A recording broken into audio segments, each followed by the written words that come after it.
Okay, no surprise that Olivia Chow is expected to throw her hat into the mayoral race. Winston C. here getting a lot of reaction online from what people are saying of whether or not she could be our next mayor. Yeah, when news broke out last night about, I think, 10 o'clock, it was just Twitter and Facebook lit up and it was automatically trending. So I have a few social media posts here just to kind of give you a sense of what some people are saying. You know, there is the positive. It would be nice to see her win. She loves Toronto and is responsible, professional, and puts some class back in the mayor's office. Who could she be referring to, Dorothy, here? I don't know. There's another tweet here. If Chow hadn't thrown her hat into the ring, I would have voted for Tory. But unlike Ford, I feel like Tory and Chow would be good for Toronto and willing to dream big for the city. Problem is this right here. Splitting the vote, right? Splitting the votes. And I think that's a really interesting thing.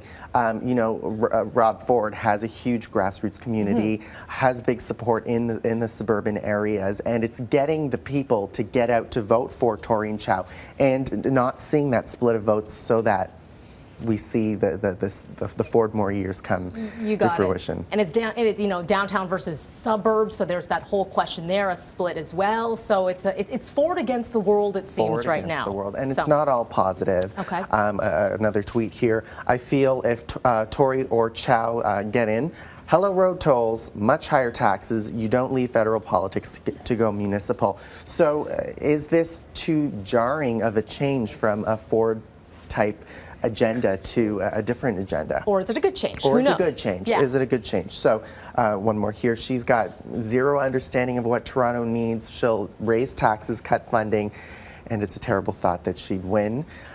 Everyone's up for their opinion. Everyone's allowed to have their opinion, yeah. And this is the biggest thing. It's still coming back to Ford. So wherever the conversation starts, it comes back to Rob Ford. Just a few tweets here. And I love how Rob Ford always says, bring it on. You know, we were expecting Olivia Chow to jump into this mayoral race, so it's not a surprise, but now that it becomes official, Ford is going to probably come out and say, great, more competition, right? And of course, we have a poll going on at breakfasttelevision.ca. We want you to have your say.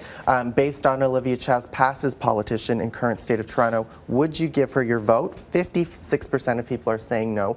44% of people are saying yes. So I think that this will change. Pretty split so far, yeah. Pretty split. It'll shift throughout the morning, but we'll continue to see, and I'll check into that later on this morning. Good stuff. On a more fun note, we've got a competition going on. We have a competition going on. We're going to talk about this later on. It's hashtag BT March Break. We want to know what you're doing. This is just a sample of a few of the photos you've been sending in. We're going to take a look at a few of them in greater depth later on. We're going to pick a winner. We have an awesome prize for you, so be sure to stay tuned to that. And we want you to continue sending us your photos at BT Toronto. We want your weather photos. We want all of that. Our Facebook page, BT Toronto, and our Instagram page is at BT Toronto as well. Excellent. Thank you very much, Winston. I always wanted one of these. I'm so jealous. You guys. That's really cute. That's adorable. So cute. I know. Never got one of those. I want one. I've always wanted one. I still want one. Still want one.